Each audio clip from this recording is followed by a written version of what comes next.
வணக்கம்.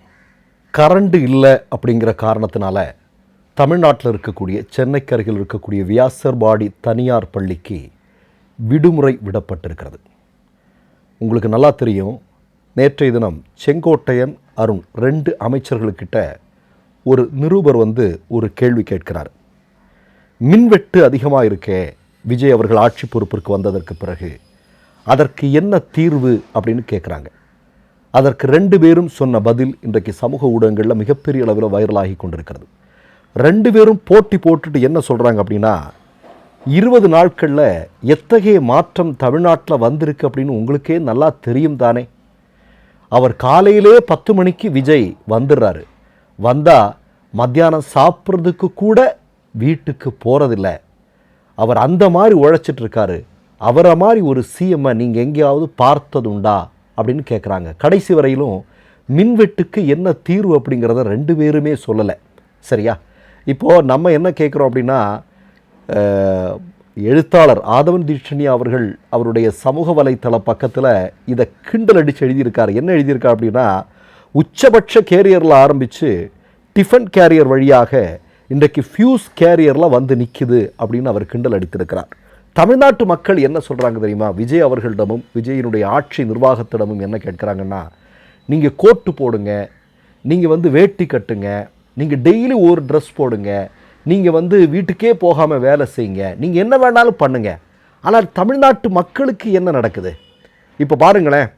20க்கும் அதிகமான கிராமங்களை சார்ந்த மக்கள் இன்றைக்கு தெருக்களில் நின்று போராடி கொண்டிருக்கிறார்கள். தஞ்சாவூரில் மின்சாரம் இல்லாத காரணத்தினால் விவசாய நிலங்களுக்கு நீர் பாய்ச்ச முடியலை. நஞ்சை புஞ்சை பயிர்களெல்லாம் கருகி போயிட்டுருக்கு. விஜய், நீங்கள் ஏன் இன்னமும் இப்படியே இருக்கிறீங்க, ஏதாவது ஒரு நடவடிக்கை எடுங்க அப்படின்னு விவசாய பெருமக்கள் இன்றைக்கு தெருக்களில் நின்று போராடி கொண்டிருக்கிறார்கள். 2 தினங்களுக்கு முன்பு அப்படிங்க எனக்கு நடந்த அனுபவத்தை சொல்கிறேன். நைட்டில் ஒரு 11:30 மணிக்கு கரண்ட் போகுது. 1 மணி நேரம் கரண்ட் இல்லை. திரும்ப பார்த்தா ஒரு 12:30 மணி 12:35 மாதிரி வருது. திரும்ப ஒரு அரை மணி நேரத்தில் திரும்ப கட் ஆகுது. இப்படி 3 வேளை. எங்கள் அம்மா இருந்த இடத்துல இரவு ஒரு 11 மணிக்கு கரண்ட் போயிடுச்சு. 6:10க்கு தான் கரண்ட் வந்ததுன்னு எங்கள் அம்மா புலம்ப ஆரம்பிச்சிருக்காங்க. இப்படி நீங்கள் பார்த்தீங்க அப்படின்னா இது 1-2 அல்ல, தமிழ்நாட்டில் பல இடங்களில் இந்த மின்வெட்டு அப்படிங்கிறது ஒரு மிகப்பெரிய பிரச்சனையாக உருவெடுத்திருக்கிறது. இதில் நீங்கள் பார்த்தீங்கன்னா குழந்தைகளால் தூங்க முடியல. அதே மாதிரி நீங்கள் பார்த்தீங்கன்னா இவருக்கு வாக்களித்த மாணவர்கள் இருக்காங்களே, வாக்களிப்பதற்கு காரணமாக இருந்த மாணவர்கள், ப்ரோ குட்டீஸ் எல்லாமே விஜயனுடைய ஆட்சியில் இந்த கோடை காலத்தில் நிம்மதியாக தூங்க முடியாமல் வெளியே விசிறியை வச்சு ஆட்டிக்கிட்டே வாழ வேண்டிய சூழலுக்கு தள்ளப்பட்டிருக்கிறார்கள் அப்படிங்கிறது தான் இன்றைக்கு உண்மை. இப்போ நான் என்ன கேட்குறேன், மின்வெட்டு நாங்கள் சரி பண்ணுறோம், விரைவில் சரியாயிடும் அப்படின்னு ஏதாவது சொல்லலாம். ஆனால் இதையெல்லாம் சொல்லுவது விட்டு அவர் டிஃபன் கேரியரை எடுத்துகிட்டு வராரு, சாப்பிட்றதுக்கே வீட்டுக்கு போகலை. இதெல்லாம் சரியான பதிலாக இருக்க முடியுமா? கொஞ்சம் யோசிச்சு பாருங்கள் நீங்கள். இப்போ நான் என்ன கேட்குறேன்னா, சந்தோஷத்தை அனுபவிக்கையில் அது நமக்கு தெரியாது. அது விருமாண்டியில் கமலஹாசன் அவர்கள் ஒரு முக்கியமான டயலாகாக வச்சுருப்பார்.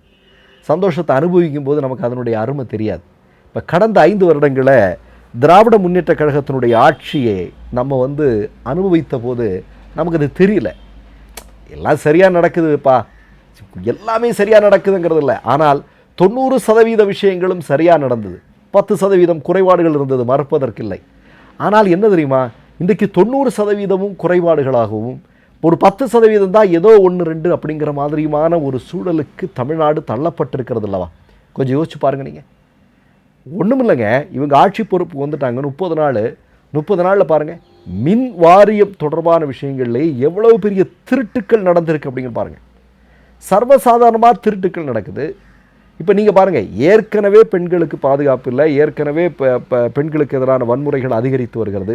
இந்த நேரத்தில் இரவுகளில் மின்சாரமும் இல்லை அப்படின்னா கொஞ்சம் யோசிச்சு பாருங்கள் நீங்கள்.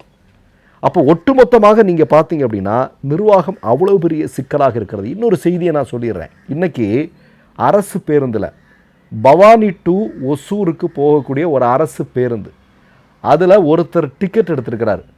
டிக்கெட் எடுத்தவருக்கு அதிர்ச்சி என்ன தெரியுமா? அந்த டிக்கெட்டில் என்ன எழுதியிருந்தது அப்படின்னா, பவானி டு துபாய் 10,000 ரூபாய்.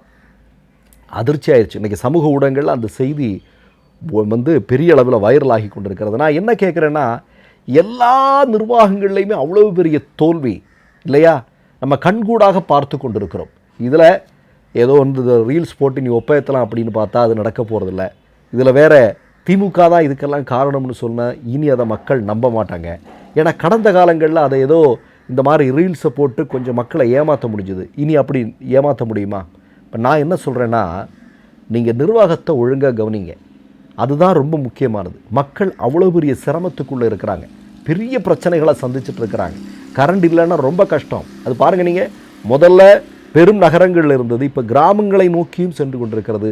விவசாயிகளுக்கே பெரும் பிரச்சனையை சந்திக்கக்கூடிய இடத்திற்கு இன்றைக்கு போயிருக்கு. இதில் நிர்மல்குமார் அவர்கள்ட்ட கேள்வி கேட்கும்போது நிர்மல்குமார் என்ன சொல்கிறார் அப்படின்னா, அமைச்சர் என்ன சொல்கிறார் அப்படின்னா, சோலார் மின் உற்பத்தியில் தமிழ்நாடு பின்தங்கி இருக்கிறது, அதனால் அதை சரி பண்ணணும். அதெல்லாம் சரி. இப்போ எங்கன்னா இதை முழுக்க முழுக்க தனியார் மயமாக்குவதற்கான திட்டத்தோடு இவர்கள் களத்தில் இருக்கிறார்கள். பார்லாம் இருக்கு இல்லையா, இப்போ மதுக்கடைகளை வந்து 11 to 11 இன்னைக்கு கூட ஒரு ஊடகத்தில் ஒரு செய்தி வந்திருக்கு, 11 to 11 வந்து தனியார் மயமாக்குவதற்கான முயற்சி இருக்கிறது.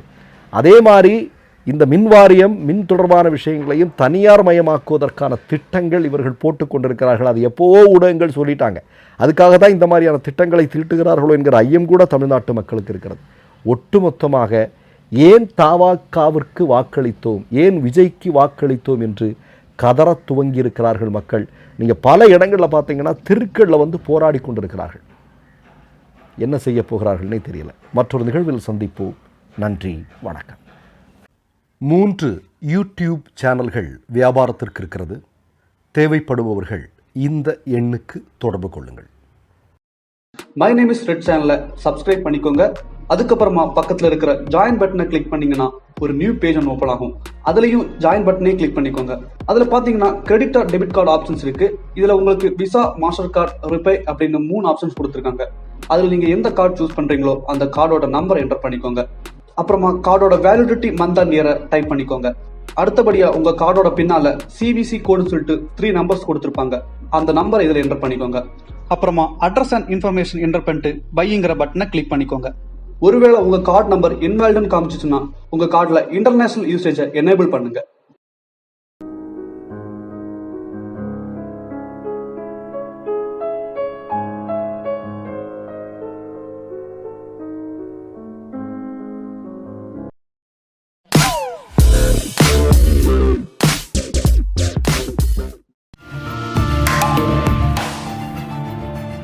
கேள்விகளை நீ கேட்கிறாயா அல்லது நான் கேட்கிறேன்?